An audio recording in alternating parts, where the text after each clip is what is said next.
Hey guys! About my previous video, I called myself lesbian even though I am non-binary. I am sorry for the misunderstanding on my part. I did not look into it enough. I am considered as sapphic, not lesbian. I have many partially non-binary friends, demigirls, and they use the term lesbian for their sexuality.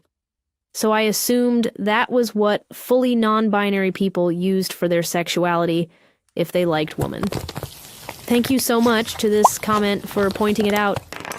I'm sorry to all of the people I offended. That's all I wanted to say. Thanks for your time.